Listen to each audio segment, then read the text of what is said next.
Obunachilar, xudo xolasa o'zimizni xonadondamiz inshaalloh. Bismillahirrohmanirrohim. Assalomu alaykum. YouTube ishqibozlari, chorva ishqibozlari, buku ishqibozlari. Bugun 22-dekabr 2025-yil hafta kuniga akalar, dushanba. Ish kunimizning birinchi kuni akalar, xudo xolasa. Dushanba kuni ko'p joyda adashmasam bozorlar bo'lmaydi, mol bozori. Xudo xolasa shu o'zimizni xonadonda Andijon viloyati Bo'ston tumanidan o'zimiz xonadondan chiqaryapman videolarni.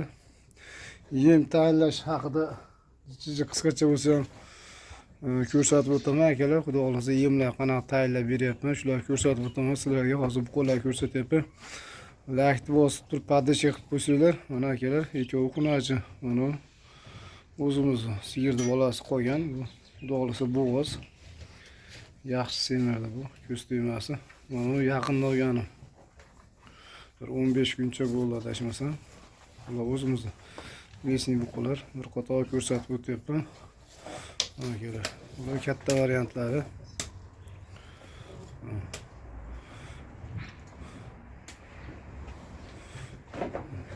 Obuna bo'lmagan bo'lsanglar akalar, o'zbekchasiga obuna. Şu podpisatsiya tugmasi bor, shuni bir marta bosib qo'ysanglar, biz kirgizib olayotgan videolar sizlarga birinchilardan yetib boradi akalar. Xudo xolasa qo'llab-quvvatlab poddesh qilib tursanglar, sekin ko'rsatib boraveramiz. Necha orqalariga e'tibor qilmaysizlar. To'g'ri yotib turganda bari bu yopishar ekan bularga. Mana akalar, o'zimizni mesniy parodalarimiz inshaalloh boqyapti shularni.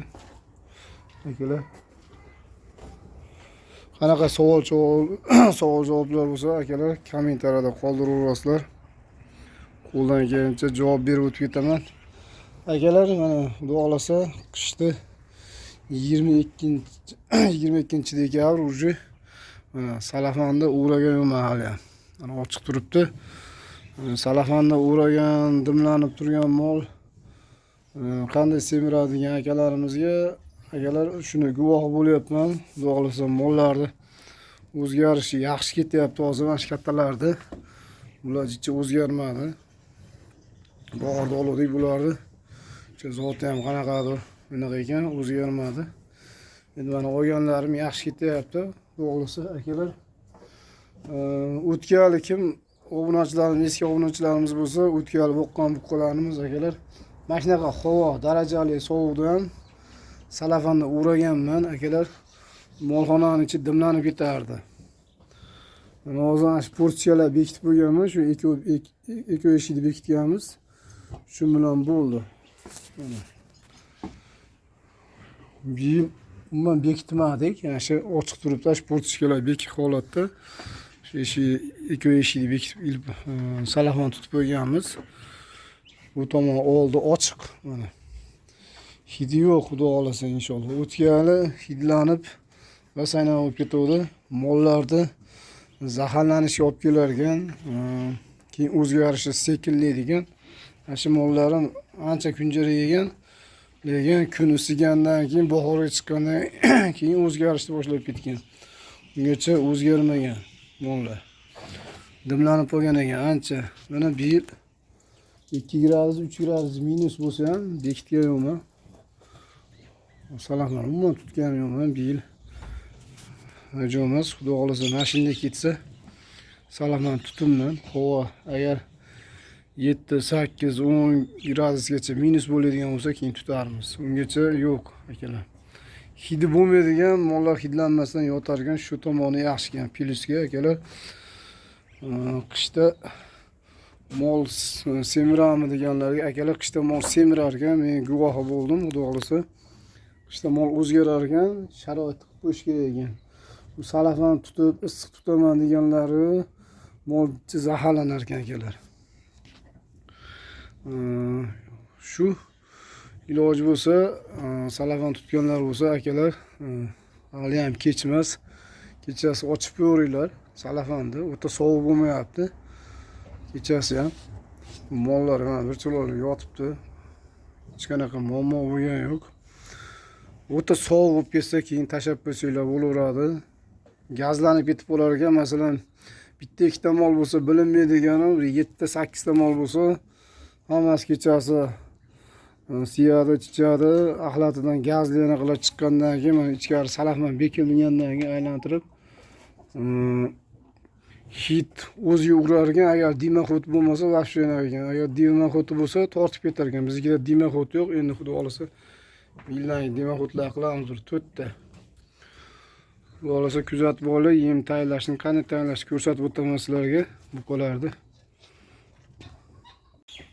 Obunachilar. Akalar, xudo xolasa yemini berganmiz. Mana yemini yeyishyapti bu qolarimiz.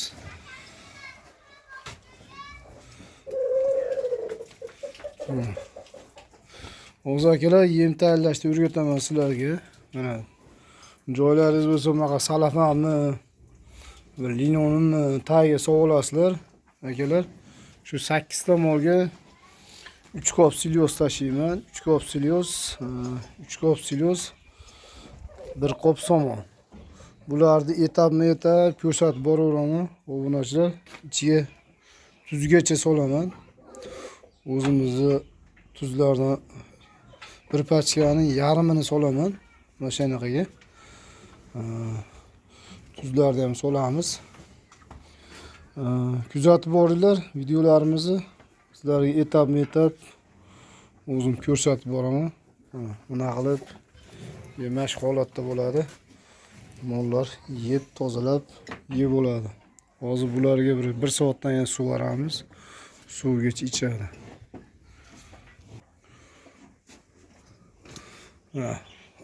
Kelar, xudo xolasa suyetimiz o'chib qoldi. Suyet o'chdi уже. 1 kop silyoz tashladim. Ustiga ozgina somon tashladim. Hozir buni ustiga endi akalar, xudo xolasa kepay tashlaymiz. Keyin muchkani tashlaymiz ozginadan. Muchka unda eng past sorti. Akalar ko'rsatib boramiz uni ham. Xudo xolasa ko'rib turasizlar. Hozircha qorong'i bo'lib qoldi, suyet o'chib qoldi. Mana kepayimiz akalar, xudo xolasa mana shunday to'g'ri kepak. Keyin solamiz, sepamiz hozir ustiga kepakni. Kepayimiz mana shunday sepib chiqamiz. Akalar, xudo xolasa muchkamiz mana hozir kepakni ustiga endi silyoz solib, endi muchka mana shu jomchamizni 3 ta muchka solamiz. Bunda eng past sorti, hamma joyda narx har xil bo'lsa kerak akalar. Bizda 45 ming, 44 ming shunaqa bo'lyapti. 50 kilolik qopi. Mana shu holatda bo'ladi.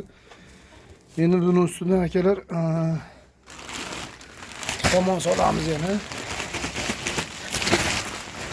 Somonni hammasini sog'ib videomiz cho'zilib ketmasin.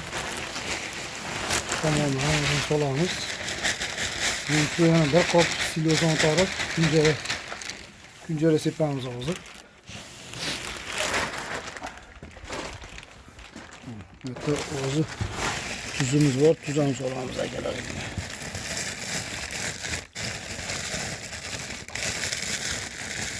Videoni uzmayapman, qo'ldan kelgancha o'zim harakat qilib olyapman.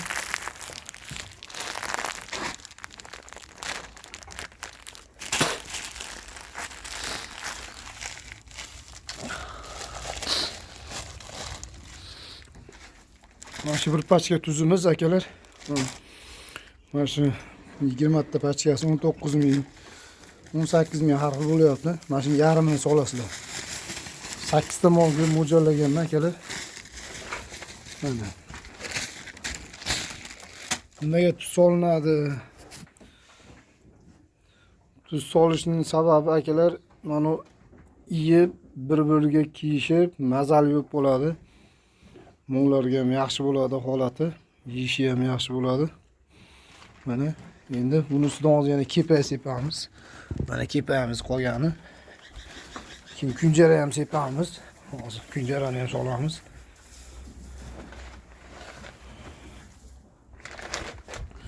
kilosini qanchaligini bilmayman akalar. Mana shu tog'orada mana shu tog'orada solaman. Mana shu idishimizda 6 ta solaman, tog'orada bitta bo'ladi. Kunjaramiz. Kunjara o'zimiz sharxonning kunjarasi. Bular tog'oraga solmayman, men bir yo'la sepaman endi videoni mana.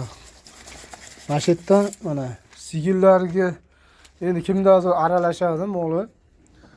Sigillar bo'lsa, men 6 ta novvos bo'lsa, mana shu yergacha kunjarani solyapman. Yog'i, kepak, muchka sepilyapti. Yog'iga kunjara sepyapman. Bu tomon novvoslarga beraman, 6 ta novvosga, mana shularga kunjara sepilgan tomonni, qolgani xunajinlarga beraman. 2 ta xunajinim bor, shunga ozgina beraman, qolganini yana bo'lib beraman bularga. Mana. Kimda savol tug'ilishi mumkin? Menda 4 ta sigir bor, 4 ta novvos bor deganlarga endi o'sha tayinlaydi. Tayinlab turib kunjarani sepyapti. Yarmiga sepaveradi. Tayinlanib turgan yemni yarmiga sepadi. O'sha sepilgan tomonda novvoslarga beraveradi. Kunjara sepilgan tomonda qolgani shu kepak, muchka, yana boshqa narsalar bo'lsa, ya xunajinlarga ketaveradi, yeyaveradi xunajinlar tomonlarni. Mana. Bitta sepdik. Uni ikkinchisi. O'pshini sep bo'laveramiz akalar. Vaqt cho'zilib ketib qolmasin. 3 ta. 1 kilodan oshiq mana shu tog'oramiz, idishchamiz. 1 kilodan oshiq. 3 ta.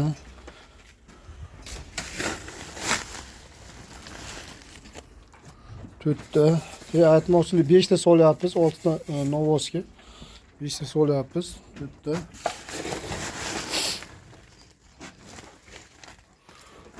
5 ta. 5 ta. Bonusi ham bor bularga, o'zini yana qo'shimcha mana. Başta 700 gram, 800 gram yana bonusi bor. Endi akalar buni ustiga endi silosni o'ntiramiz, videoni to'xtatib turamiz. Silosni o'ntarib turib aralashtirganimni ko'rsataman endi oxirida. Mana akalar, xudo xolasa 2 marta aralashtirib, mana tayyorlab qo'ydik. Endi akalar kimlardadir uylarda tovuqlar bo'lishi mumkin. Shuni ustiga tovuq bo'lishi mumkin akalar, uyda kimlardadir. Bunday qilib salafdan tortib qo'yasizlar. Kech paytgacha turaveradi shu bilan. Kech paytga yeyman. Bizda tovuqlarimiz bor, 4 ta 5 ta qora tovuqlar bor. Shular kirib tutulmaslik uchun salafam bilan bekitdik. Sog' bo'linglar, salomat bo'linglar. Videolarimiz yoqqanimizda bittadan like-laringizni ayamaysizlar. Kommentariyada qanaqa fikr, mulohazalar bo'lsa qoldirib o'rasizlar.